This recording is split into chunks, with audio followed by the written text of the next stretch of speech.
ہر سمجھدار شخص کا یہ حق ہے کہ اپنی زندگی کیسے جیے۔ اب اگر کوئی آپ کا اپنا، کوئی جاننے والا، کوئی چاہنے والا خود کو برباد کرنے پہ تلا ہوا ہے تو کیا کیا جائے؟ دیکھیے، اگر تو آپ کا انفلوئنس ان کے اوپر ہے تو آپ پہ لازم ہے کہ اس کو سمجھائیں، اس کو تاکید کریں، اس کو بتائیں کہ بھائی تم غلطی کر رہے ہو، اپنا نقصان کر رہے ہو۔ لیکن اس کے بعد بھی اگر وہ بضد ہے کہ نہیں میں نے اپنا بیڑا غرق کرنا ہے تو کیا کیجیے صاحب، ان کو ان کے حال پہ چھوڑ دیجیے۔ اگر ایک سمجھدار شخص، ذی شعور شخص کوئی ایسا کام کر رہا ہے دانستہ جس سے کہ اس کا بڑا نقصان ہو سکتا ہے تو آپ کچھ بھی نہیں کر سکتے۔ جس نے خود کو نہیں بدلنا وہ آپ کے کہنے سے بدلے گا نہیں۔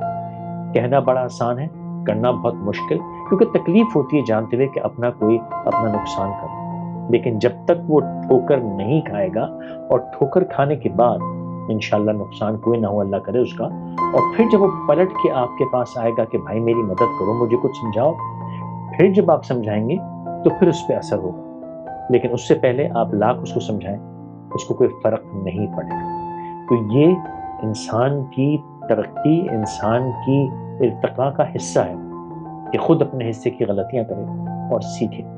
بڑوں کا، ارد گرد کے اس کے لوگوں کا دل ضرور کرتا ہے کہ اس کو اپنے تجربات سے سمجھا دیا جائے، لیکن اکثر ایسا ہو نہیں پاتا۔ تو صبر کیجئے، اللہ تعالیٰ سے دعا کیجئے کہ وہ شخص بغیر کسی بڑے نقصان کے سمجھ جائے اور خود سیکھنے سمجھنے کے لیے آپ کے پاس آئے۔ This was a random thought.